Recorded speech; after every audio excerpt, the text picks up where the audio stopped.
आज भांडूपमध्ये बसून संजय राजाराम राऊतला मुंगेरी लाल के हसीन स्वप्न पडत होते. पण संजय राजाराम राऊतनी आपल्या दोन्ही मुलींच्या डोक्यावर हात ठेवून एक सत्य बाहेर सांगावं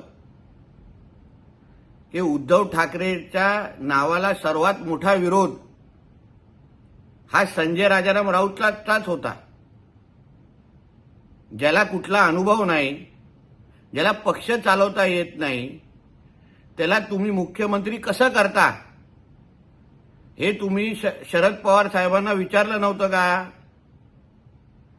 ह्यांनी स्वतःनी मातोश्रीमध्ये जाऊन उद्धव ठाकरेंना ब्लॅकमेल करायला सुरू केलेलं की तुम्ही मला मुख्यमंत्री बनवलं नाही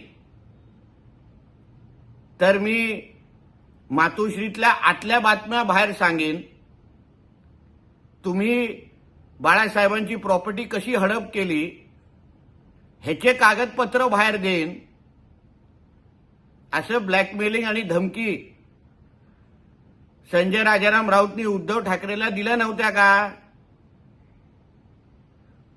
थेट पवार साहेबांना पण जाऊन सांगितलं होतं की तुम्ही माझंच नाव मुख्यमंत्री म्हणून चालवा,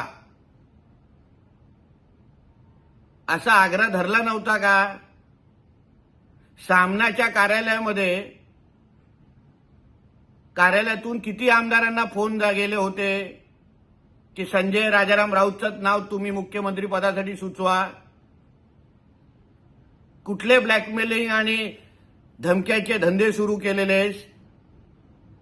म्हणून उगाच सुख्या धमक्या आणि सुखे गौप्यस्फोट करण्यापेक्षा उद्धव ठाकरेला मुख्यमंत्री बनवून देऊ नका किंवा माझं स्वतःचं नाव मुख्यमंत्री म्हणून चालवा, असा हा कार्यक्रम तू चालू केला होतास का?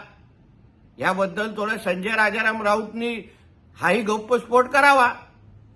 आणि मग शिंदे साहेबांच्या नावाने कसा विरोध होता, भारतीय जनता पक्षाने कसा शिंदे साहेबांच्या नावाचा विरोध केला होता, याबद्दलचे खोट्या बातम्या नंतर पसरव.